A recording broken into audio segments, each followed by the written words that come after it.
Zweig Group invites all AEC industry leaders to the 2024 AEC Small Business and Entrepreneurship Forum, the premier event for small firms in the AEC sector. Experience innovative strategies and insights on May 21st, crafted by Zweig Group's industry experts. Engage in keynotes and interactive sessions focused on recruitment, retention, and business growth. Join Zweig Group for this unique networking opportunity and take your business to new heights. Secure your spot today and be part of the AEC industry's future. Visit zweiggroup.com for more information. The Zweig Group team looks forward to welcoming you.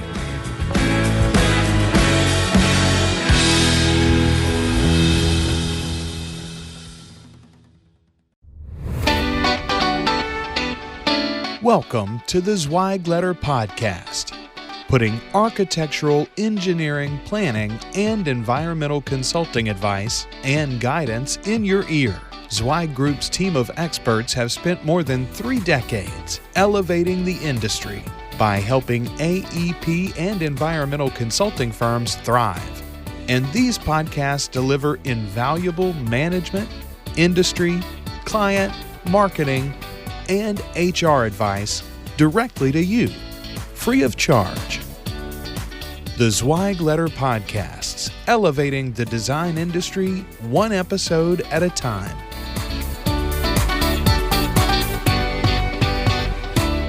Hey folks, and welcome to another episode of the Zweig Letter Podcast. I'm your host, Randy Wilburn, and I'm excited to be with you today. I've got a tremendous guest. As I was telling him before we recorded, that I really wanted to get him on, and I was sitting there talking with Jamie Claire about all the amazing people that we could bring on the podcast in 2021. And the gentleman that's sitting before me virtually is one of those people. And so without further ado, I want to welcome Dr. Kit Miyamoto to the Zweig Letter Podcast audience. Dr. Kit, how are you doing? Well, thanks, Randy. That's really kind of you to say such a thing. Yeah, doing great. Excellent. That's awesome. That's awesome. So how are you guys surviving in this new normal? I know we talked about it. I mean, you are a man about the world, so this must be a much different animal for you.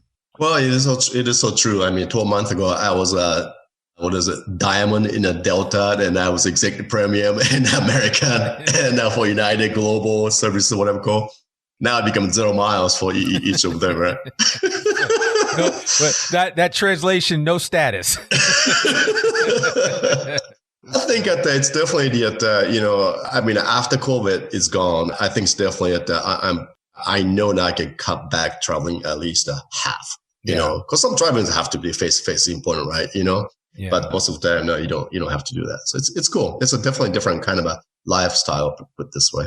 Yeah, no, absolutely. I agree. Yeah. Well, I mean, for the uninitiated in the Zweig Letter audience, if you don't know who Dr. Kit is, you need to know. I mean, he's been featured on a lot of major news publications, ABC. I remember one time at an old hot firm event that we went to, he was biding his time between being featured on a news spot with CNN and coming to the hot firm event. And so, you know, Dr. Kit has been all over the place. And if there's ever an earthquake of any magnitude, no pun intended, he has some involvement as it pertains to that. And so I'd love for you just to kind of tell our audience a little bit about your superhero origin story, and how you got to where you are today, because obviously you're doing something that you're passionate about. And that's something that I really respect. Well, thanks, Randy. Well, I was born and grew up in Tokyo, Japan, you know, till I went to high school there. I graduated, and what I want to do is I want to play for Dallas Cowboys. So I told my mom and dad, you know, I got to move to United States to play the football. They already thought I was nutcase, but I left there anyway. And I played for college for a couple of years. I thought I was a pretty brilliant halfback. But I blew my knee, so that was the end of my football career then. And I had a plan B. Plan B was being a structural engineer. So that's how it went. My first job was in the 1990s. It's a company called Marsh Schaefer and Associates in Sacramento, California. It's a small company there, had maybe 5, 6, 7 people in there. And it's a very respected company, structural engineers, that's it. And they do they did structural engineering for the schools and hospitals and, stuff like that, a whole bunch of heritage buildings. And John Schaefer was a partner, senior CEO then, and he was my mentor. And I was there for about 7 years. And one day John asked me to, I'm going to retire and you can buy this company to expand or whatever, take over. And, he asked me to pay like, I don't know, it was like $275,000 back then. It was a lot of money. And the company was losing money every year, by the way. So I had an option, right? I had an option where, maybe I can open my own little business because I had a lot of clients by then or take over. And obviously he's my mentor and my friend. So there's no way I can back his step per se. So I signed that line and took over. And unfortunately, it was a late 1990s and the dot-com boom just started off. So I was able to pay off in a couple of years. And also I hired him as a consultant for like $100,000 per year or something like that. So it was good, and unfortunately he passed several years after that, but he was and one of his approach was can-do attitude to engineer. I mean, that's kind of somewhat rare for structural engineering, there's nothing impossible, anything can be done. And really creative about engineering and a lot of he used a lot of instinct to do things. It's fascinating how he ran it and how he ran the business also like very free for all. Just many people complain he has no management skill, but he just let people do things, right? So very interesting. To this day, we do carry the legacy of a can do all. Can do anything. Anything is possible. To how we actually did lead and manage our company. It's very, very fascinating. It's essentially that you basically, follow your first boss, right? It's so true. Isn't it, Randy, for you too, right? Absolutely. Kind of like your first boss or first leader, kind of, you have a traits of them, Yeah. So it's kind of like that.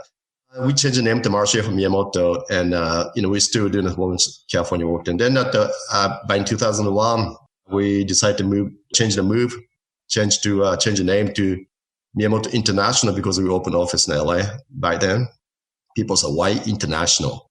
We have no international clients. We have no international projects, nothing, right? And my answer is, well, I'm kind of international. And that's what we want to become. Basically what we want to do is we want to have an impact. We want to have I think being a small company, sure, it was a very impactful in Sacramento, California per se, right? But we want to be impactful globally. Not only impact for the people who can afford us, but impact for the place where they need a different engine, approach and knowledge and informations and stuff like that. So that's our missions till this day, same, we want to make the things better and safer for people, globally. That's our mission.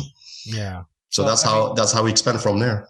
I love that. And, some people would say, that's just a part of goal setting, right? By setting that last part of the name of your company international, because even though you weren't, you were like, you know what, that's where we're going to be. So we might as well call it that now and then worry about the rest later. So, no, I love that. I think that's great. What was it? Was there a special moment that where you realized, wow, this whole area of disaster relief and disaster engineering, or resiliency, as you like to call it, when it comes to dealing with disasters, when did that come about? Disaster specific, that's a 2008 Sichuan earthquake. By then we are kind of started going to different disaster scenes to collect the data and stuff like that. But that particular earthquake, no engineers were not allowed to be there, but I was able to be in a site like in the first week. Firsthand, I witnessed how horrible earthquake it could be. Essentially, minimal buildings will actually perform fine, but except schools. The schools in Sichuan, China at the time built so badly, and I'm talking those are big schools, 3, 4, 5, 6-story big concrete structures. They collapsed, and earthquake was right at the mid-afternoon of a Monday afternoon, right? So school was a full session, and I know some schools had several thousand kids in there. And they lost pretty much all of them. So looking at scenes like that, and I know that it can be done, something very simple thing you can do to make a huge impact. That's where our whole kind of mindset about it. Okay, we get to something about that, and then we can. So that's how we kind of start off that so-called mindset of we got to do it. Yeah. Yeah. And, I lived in the Bay Area for about 6 years. So I got intimately familiar with I think I lost track after 8 or 9 earthquakes that I experienced while I was there. This was post Loma Prieta. But I remember, talking with some friends that were engineers and them telling me, that the building codes and the requirements in like a place like California were much different than things were back east because of the earthquakes. How much of that still drives design decisions today? Is it a main focal point, or is it something that you only are dealing with it if it's a concern? You mean California? Yeah, specifically. Well, that's the main. I mean, once come to earthquake, components of the engineering is a big part of it. Like especially schools and hospitals, high-rise buildings. I mean, there's a huge effort into that in not only California but seismically so-called prone, area of the U.S. It's not only West Coast though. Some parts of our East Coast, central U.S. could have a big potential, have a big exposure also. Yeah. And it's funny you say that because I'm in Arkansas at the time we're recording this, and we actually experienced an earthquake here about 2.5 years ago. So much so that it has, our house sits on a big rock, but because of the shifting, we've seen some settling in our house because of that. And I remember the before and after, and it was definitely a difference. And our house really had nowhere to go, and there was no flexion in it. So it just, there's been some settling because of it. So one of the biggest or bigger earthquake in the past several centuries, if you look at it, on the new Madrid area, the St. Louis, and that particular area is definitely the affected by that in the early 1800. Yeah. So no, it is a big deal. Now, you guys, obviously, you started off small. You started off in Sacramento. You started building it. You now have 25 locations on 5 continents. How do you keep track of all of that? And how do you, I know you said earlier in this episode that you have a fairly loose approach to how things are done, but there's still a certain rigor that's involved with the type of work that you do. So how do you keep everybody abreast, or how do you keep your whole team on point so that they're thinking the same way that Dr. Kit is thinking from an engineering perspective? Well, it's not really about me, about the, so basic question is how we can actually make sure everybody work in the same direction, same methods, and same, quality or what client expect, right? So maybe it's easy to talk about, say, West Coast. So we have the pretty much office. So we have offices at every major cities in California and Nevada and Phoenix, actually, and DC, right? So that's kind of U.S. presence we have. And so we have essentially about in the U.S. alone, probably like 12 different offices there, right? So how are we going to work as one unit? Well, we work as one company. I mean, we set up the virtual format way before the COVID set up, so we've been virtual for quite a long time. And obviously, office by office, location, people do meet. We have an office location there, but also that we have a basically freedom to work anywhere. That's always not our thing, So having a virtual setup and having a technology, you can really that's really the one about advantage point being a virtual. I think you can have don't have to matter what zip code you're in. You can be really connected technically, virtually, right? So that's it, one format, right? Technical. But most important thing is that our culture of the one company approach. I think that's a really critical one. We do keep track the regional office spaces, what team we call, profit and loss and stuff like that. But their bonus is nothing to do with the profit or loss there. We share it throughout the whole company. I think that's a really important one. And so some people ask me, how to make the, principal accountable if you don't reward or punish by the money. Well, hopefully we don't have a person like that in a company. Hopefully our company is made up of people who want to help each other to make it better as a whole. So it's really the people we attract, over the years, and that our message and culture building, that's at the bottom components of it. It's really important, So yes, about culture of helping each other as a one unit, as a financial system of the sharing the profit as a one, kind of emphasize that, right? On top of that technology to make sure that is happening. So that is the really key components there, I think. Yeah. So people, culture, technology, financial system. Yeah. Okay. Yeah. So all of those. I like that. Internationally, it's a little bit different story, right? Because a different bonus pool. Internationally, essentially the subsidiaries we call, which means we own more than 15%. Essentially, the international location, again, the selection of that partner or principal, that location is such a key component of it. If you hire right, you don't have to worry about much, right? That concept is true, but it's really it's also struggle too, though, because some office or some entity or some teams grow really fast and we somehow kind of help them, so always constant struggle of changes. I think that's the really important part of it. Continually we change, continually make improvements little by little, everything about what we do, And what about, because again, and I see this whole idea of attracting, how hard has it been to attract quality people that buy into the purpose-driven mission of Miyamoto, right? Because you're not like a normal company from that perspective. And not a lot of design firms. I mean, not all design firms have a mission, but you guys are fueled by the purpose-driven mission of how you serve communities both near and far when it comes to disaster relief, specifically as it pertains to earthquakes and the like. So how do you identify people that are going to be appropriate for that? Well, I think most of people by nature, they're purpose driven. They are. Yeah, we are. I agree with that. Yeah. And I think most of people, I think obviously making money and have a, good lifestyle is minimum requirement. Has to be much more than that. I think what people desire, and that's what we are. So but we didn't design the company because of that reason, by the way. Just that was like that from day one.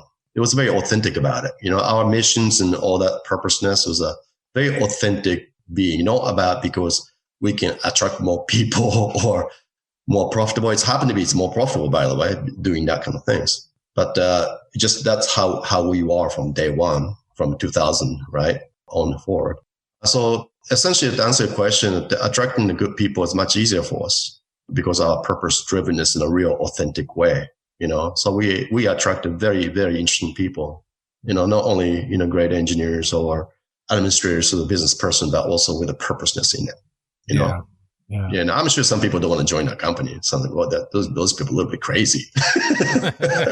What they're doing at the Haiti, stuff like that. I'm sure. Right. Yeah. And speaking of Haiti, I mean, you've done a lot of work down there since they had the big earthquake down there. I mean, you've been to was it Myanmar? Where was it, Burma? What was the large earthquake in Southeast Asia that you participated in? It was in Nepal, Kathmandu, 2015. Right. Yes, exactly. Yeah. So, I mean, what keeps you up at night when thinking about these major disasters that have such a profound effect, not just on human life, but just on living in general, right? Societies get uprooted with earthquakes. And I even think I remember watching the video footage of the Loma Prieta quake. And I remember where I was when it happened because I was waiting tables and I was watching the baseball game, which was a Subway series between the Oakland A's and the San Francisco Giants. And then all of a sudden the video went out and then I was like, well, what's going on? And then that's when we learned about the rest of it. And of course we saw all of the video and just how quickly everything happened. But then the thing that I was amazed about was how quickly, the infrastructure kind of bounced back. It took time. I mean, even when I moved to the Bay Area, there were still small segments of the 880 freeway that had not been demolished. And there were places where you could ride by and see where it connected with the Bay Bridge and it was no longer there. So, and then by the time I left the Bay Area, all that was gone. There was something new built. And, a lot of countries don't have the infrastructure to do that. So how do you as a company, as an organization and as a thought leader and a designer go into places that don't have the infrastructure in place to overcome these challenges? How do you tackle that? It just seems like it's almost impossible. Oh, yeah. Well, a couple of things. One is, as far as California, the 1989 Loma Prieta you're talking about, and the 1994 in Northridge in LA, events. So those are big impact, right? You're talking about, but there are considered to be moderate, medium earthquakes, right? Sure. So we're actually looking for 100 times much more energy than what we experienced 25 years ago. We expect in California. So it's, or in the West Coast or anywhere actually. So that's something that we got to keep in mind, number one. So are we ready? I don't think so. I don't think we quite understand what does an urban disaster look like, earthquake disaster look like. Last time we experienced it was really 1906 actually. So that I think we're definitely more advanced than other countries. I can see that, but it's definitely that we're not 100% ready for it at all. So we're definitely going to face some certain challenges this coming years. Once that definitely just true big one happens. Now, so back to places like countries, development countries, who are not technically advanced like we are. Yeah, that's a huge problem. Like a place like Haiti, right? 2010, it destroyed about 250,000 buildings. Killed about 315,000 people. I mean, that was biggest natural disaster ever to kill so many people in human history, actually. And also Haiti is the poorest country, in a Western hemisphere, right? Yeah. So it's definitely it's really difficult for them. And, but it's very interesting. So 2010, I was pretty much there living there almost like 3 years, full-time basis. And, we got funded after a while, Africa got funded by UN agencies and USAID and World Bank, people like that, to actually get to start retraining the Haitian engineers and contractors and reconstruct. We trained almost like 700 engineers there and 7,000 masons and reconstruct about 12,000 houses, out there over the years. But interesting part of it, though, today, we actually still, Miyamoto Haiti exists, by the way, and all managed by the Haitian, engineers and managers. But we actually did some research on testing of how the current mason skill sets, how they, masons actually build houses. And we tested many people, hundreds of people out there. And we discovered actually 80% passing rate. They're actually using technique, something that, all the agencies, include us, built up back in 2010, 11, 12. They still carry on today where they build houses. Even though it's not so-called, we call informal housing site, it's not the actual formally done, people built in a much, much better way. So it's actually at the build back better and a capacity building we call, that is actually really impactful. That's such a critical thing to actually found. So yes, it was such a huge disaster, tragedy, but yet subsequently how the capacity built and how Haitian people took the ownership of the built their cities better. They really took that. And today is definitely just looking at how Haitian masons and engineers work by data we have now. We know they're a much safer place today. So I think that's something really, we probably been about, very, very small part of it and the whole thing. But it was a great thing. So what keep me up at night? I think it's definitely so many places got so exposed. Like you're talking about Kathmandu, Nepal earthquake in 2015, and it's magnitude 9, right? It's actually destroyed almost like 600,000 houses and about 7,000 school buildings. But fortunately, it happened in the mid-afternoon of a Saturday, noon. So therefore, the schools are empty. Most of the people are outside. So death was down to only 10,000 people. Yeah. That was if it happened, say, 24 hours before or something like that, or after. Probably we lost 1 million people. Yeah. That definitely keep an eye on that. I would imagine. Now, do you get to actually play a role in helping some of these devastated areas reconfigure or upgrade their building codes when, for the future? So I'm assuming that if I go to Haiti and something's being built now, is it being built possibly with some of your influence and input into how these buildings should be designed? Well, I mean, I hope so. I mean, we are one of many people who done. No, I know. I don't want to make it seem like you're the only person down in Haiti doing work, but I'm assuming that but certainly you have a perspective and an understanding that if I was the leader of a country and my country was susceptible to these types of events, I'd want to make sure that our building codes were up to snuff, right? So, I mean, I think that that's important, but I think it's what really probably proud of what we have done is a training many, like I said, 700 Haitian engineers, probably more than that, by now. So that training components of it that's I think a key part of it. Just transfer knowledge, teaching them how to fish. I mean, it's simply that. Yeah, I mean, Haitian is, they are great people. I mean, many are highly educated people there. It's just that the earthquake was not part of an equation. Last time it happened, earthquake was like 1800, you know what I mean? Couple hundred years ago. So therefore, it's not part of a hurricane, they know, not earthquake. So it was a complete surprise to them. Yeah, no, they definitely, I mean, maybe one of the poorest countries in the world, but certainly one of the more resilient people in the world. That's for sure. My wife's been down there on a mission trip, and her report back to me after spending 2 weeks down there was nothing short of amazing. So I understand their spirit, and I have many Haitian friends. So love Haiti, man. I think that's one of the most favorite countries. I mean, it's just unbelievable. Haitian is something happens. I mean, every year, some kind of disaster. Could it be a political disaster? Could it be something happen all the time, right? They're always upbeat. You know, they're always upbeat. Just look forward for tomorrow. Yes, it was bad. Gone. Today, you know. Yeah. So, great people. Yeah, no, that's awesome. So what are your plans, or what are you hoping to do coming out of this pandemic? Is there anything new that you guys are working on that obviously, because it's not like you're sitting there twiddling your thumbs waiting for the next disaster, right? But what are you, I mean, how do you kind of keep yourself sharp and focused on what you need to be doing?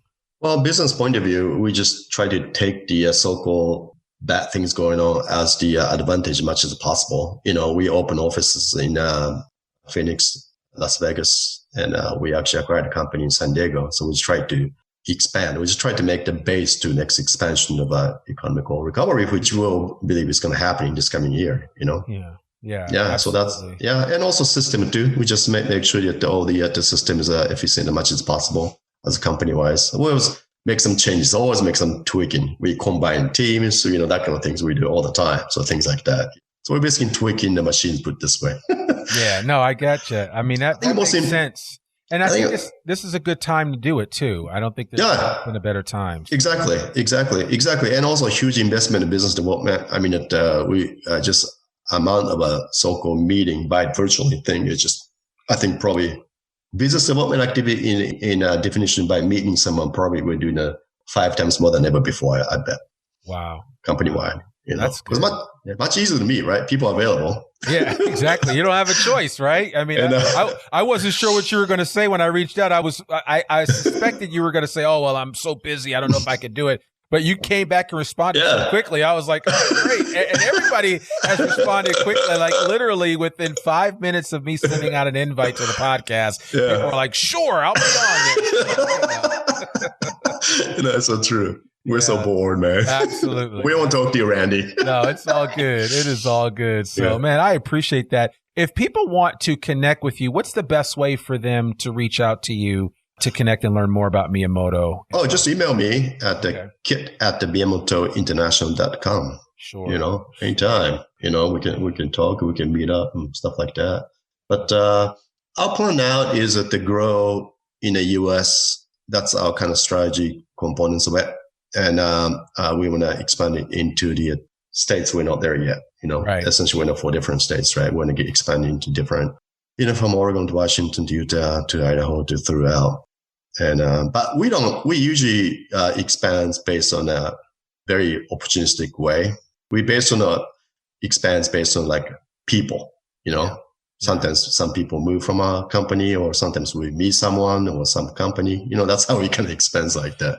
Well, yeah, because if you've got an outstanding engineer and they say, hey, I've got to move for family reasons or whatever, and you're like, well, where are you moving to? And you're like, North Carolina. Well, I guess we're opening up an office in North Carolina. So, I mean, you know, back in the day, though, Kit, that was not a rationale that a lot of design firms embraced, right? It was more like, good luck. I'll see you.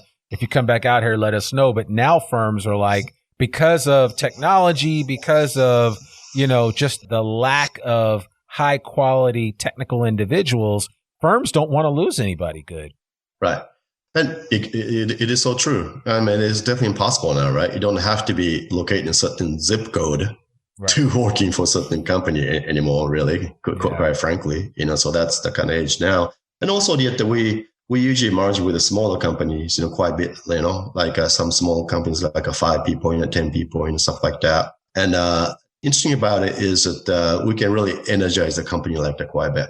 because we can bring in some different technology, different business context, because we work as one company, right? Different production center, different methodology of it, part of it. So things like that, we're constantly looking to people to join us. Yeah, well, that's good. I love that. I love hearing that. Well, man, I appreciate you taking the time out of your schedule today to sit down with us on this Zweigletter podcast. I am going to put you on the spot. I've got two final questions for you. One is, and if it's okay, if you haven't had something specifically to refer us to, but is there a book that you've read recently that's really moved you or impacted your thinking in any way? Yeah, it's called Sapiens. Yes. That's actually a great book about what we come from. What we do today is exactly what we're doing about 10,000 years ago. Exactly. So, put your perspective there. Yeah. No, that is a really good book. That I'll have to put that in the show notes because I think people would like that. Mm-hmm. Would like that. And then, what are you doing on your off time during this pandemic? Have you binged watched a show? Is there anything that you're watching on TV just to bide your time when you're not busy doing engineering? Well, I just built the whole gym in my garage. so that went well. Do you have a Peloton? No, just a bunch of free weights and bicycle, that kind of stuff like that. You know what I mean? Yeah. No, there's nothing like that. I mean, I tell people all the time, I have a bunch of kettlebells and I like to throw those around, but I tell you, nothing like free weights to keep you toned. That's for sure. That's right, Randy. So, yeah, that's awesome. Well, man, thank you so much for coming on the podcast. We really appreciate it. And we'll put all this information in the show notes for anybody that wants to reach out to Dr. Kit and just check in with him and find out what he's doing. We certainly want to encourage you to do that. And if you do reach out, let him know that you heard about him here on the Zweigletter podcast. But Kit, it's great seeing you, and I hope to see you in person sometime in the near future. I hope so, Randy, and I hope that I can see all of you guys, in the podcast in a hot firm that's coming up. I hope it's going to happen in your face. I'm sure it will be. We're gonna figure something out, so we'll see. Yeah. Well, folks, that's another episode of the Zweigletter podcast. Learn more about one of the oldest newsletters in the design industry by visiting thezweigletter.com. You can read articles online, listen to this podcast, and sign up for a free subscription to the newsletter and have it delivered right into your email inbox every Monday morning. Sign up today. For more info about Zweig Group's advisory services or any of Zweig Group's publications, visit zweiggroup.com. You can also subscribe to this Zweigletter podcast wherever you listen to it. And please consider rating and reviewing us on Apple Podcasts. I'm your host, Randy Wilburn, and we'll see you soon. Peace. Thanks for tuning in to the Zweigletter podcast. We hope that you can be part of elevating the industry and that you can apply our advice and information to your daily professional life. For a free digital subscription to the Zweigletter, please visit thezweigletter.com/subscribe. to gain more wisdom and inspiration, in addition to information about leadership, finance, HR, and marketing your firm. Subscribe today.